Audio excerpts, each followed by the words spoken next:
Oi gente, sou a Emanuele Maia contando histórias e o tema da nossa conversa hoje aqui é negociando com o inimigo. Eu vou contar para vocês uma parábola russa de um certo caçador que resolveu conversar com o urso. Isso mesmo. Um caçador estava mirando um urso quando o urso falou: "Não é melhor falar do que atirar? O que é que você quer?" O caçador pensou e o urso disse: "Vamos negociar." Ele disse: "Eu quero um casaco de pele de urso." O urso olhou para ele e disse: Isso é uma questão negociável, porque eu quero um estômago cheio." E o urso começou a conversar com o caçador. O caçador baixou a espingarda e ficou conversando. O urso começou a ganhar espaço, confiança, chegando mais perto do caçador. E o urso voltou para a floresta sozinho. O urso se deu bem e o caçador conseguiu o casaco de pele, porém ele pagou um preço alto. Ele pagou com a sua própria vida. Como em Provérbios 14:12 diz que há caminhos que ao homem parece direito, porém o final é caminhos de morte. Na negociação com o inimigo, ele promete várias coisas, mas o intuito dele é levar o que ele quer, é levar a nossa alma. Ele promete fama, beleza, prazer, luxúria, todo o reino do mundo, mas o pagamento para essa negociação é um preço muito caro. E talvez nós não estejamos dispostos a arcar com esse pagamento, pois é pagamento com a sua própria alma. A gente viu aqui nessa fábula, nessa história do caçador, que ele teve um fim trágico. Você está tentando entrar em acordo ou negociar com o inimigo? Pense bem, olha a história do urso. Vejamos outro exemplo aqui que aconteceu com Jesus. O texto encontra-se em Mateus, no capítulo 4, do verso 1 ao 11º, que é a tentação de Jesus. No livro de Lucas, também no capítulo 4, ele começa dizendo que Jesus estava cheio do Espírito Santo quando foi conduzido ao deserto e ele passou lá 40 dias jejuando e sendo tentado pelo inimigo.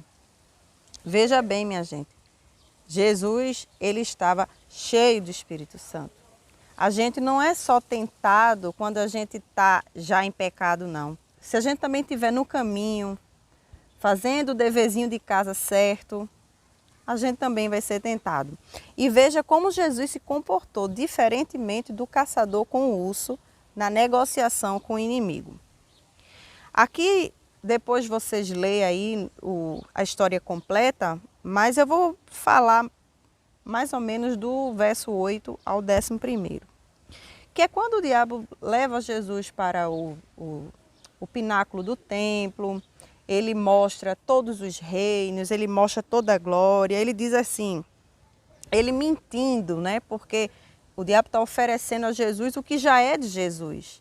Todo o poder, toda a glória, toda a fama, todo o reino deste mundo, tudo é de Deus. O diabo é mentiroso, a gente já sabe, usurpador, a gente já sabe. Oferece coisas que a gente muitas vezes já tem com Cristo, e foi isso que ele fez. Cristo estava com fome porque estava jejuando, ele oferece e disse: "Rapaz, se tu é filho de Deus, manda que essas pedras se transformem em pão."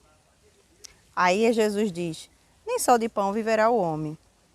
E ele vai oferecendo coisas, vai oferecendo, e oferece todo o reino do mundo, e oferece todas as coisas. A gente tem que saber o que tem nas Escrituras, porque o diabo é tão sagaz, tão mentiroso, que ele conhece a palavra. E ele muitas vezes usa a palavra para enganar a gente. Então no verso 6, ele diz: "Se tu és filho de Deus, lança-te daqui abaixo, porque está escrito que Deus dará ordem aos seus anjos ao vosso respeito", que é o que tem no Salmo 91. Mas ele diz uma meia verdade. Ele estava mandando que Jesus se atirasse de um pináculo, porque ele queria que Jesus provasse a ele que Jesus era Deus, Jesus não precisa provar nada a ninguém, Jesus é Deus. E a gente não vê Jesus negociando com o inimigo, a gente não vê Jesus batendo papinho com o inimigo. Vemos que Jesus não deu conversa, não trocou papinho. A gente vê que Jesus não trocou mensagem, não mandou zap para o inimigo, não mandou direct. A gente vê que Jesus não deu conversa fiada, porque com o inimigo, minha gente, com o tentador, com a tentação, com o pecado, a gente não negocia, a gente não conversa, porque toda vez que a gente flerta com o pecado, a gente cai. Então Jesus termina toda essa conversa fiada do diabo com ele e diz assim: vai-te, Satanás, porque está escrito, ao Senhor teu Deus adorarás. Só a ele servirás. Então o diabo o deixou, e eis que chegaram os anjos e o serviram. Sempre bato na mesma tecla. Leitura da palavra. Todos os ataques do inimigo, Jesus respondeu à altura, pela palavra. E quando ele quis mais uma vez enganar, confundir Jesus, usando meias verdades, usando a própria Bíblia, ele não caiu. Ele rebateu. Por quê? Porque ele meditava na palavra de dia e de noite. Jesus estava há 40 dias sem comer, em meio ao deserto, sendo tentado pelo diabo, mas resistiu à tentação.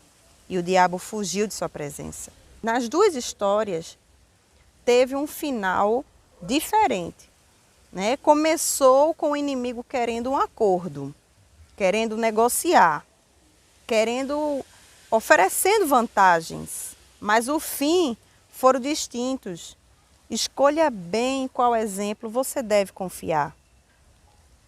Com o inimigo não há acordo. E que essa mensagem entre no coração de vocês. Reflitam nessas duas histórias, nesses dois exemplos. Um grande abraço. Fiquem todos com Deus e a paz do Senhor. Tchau!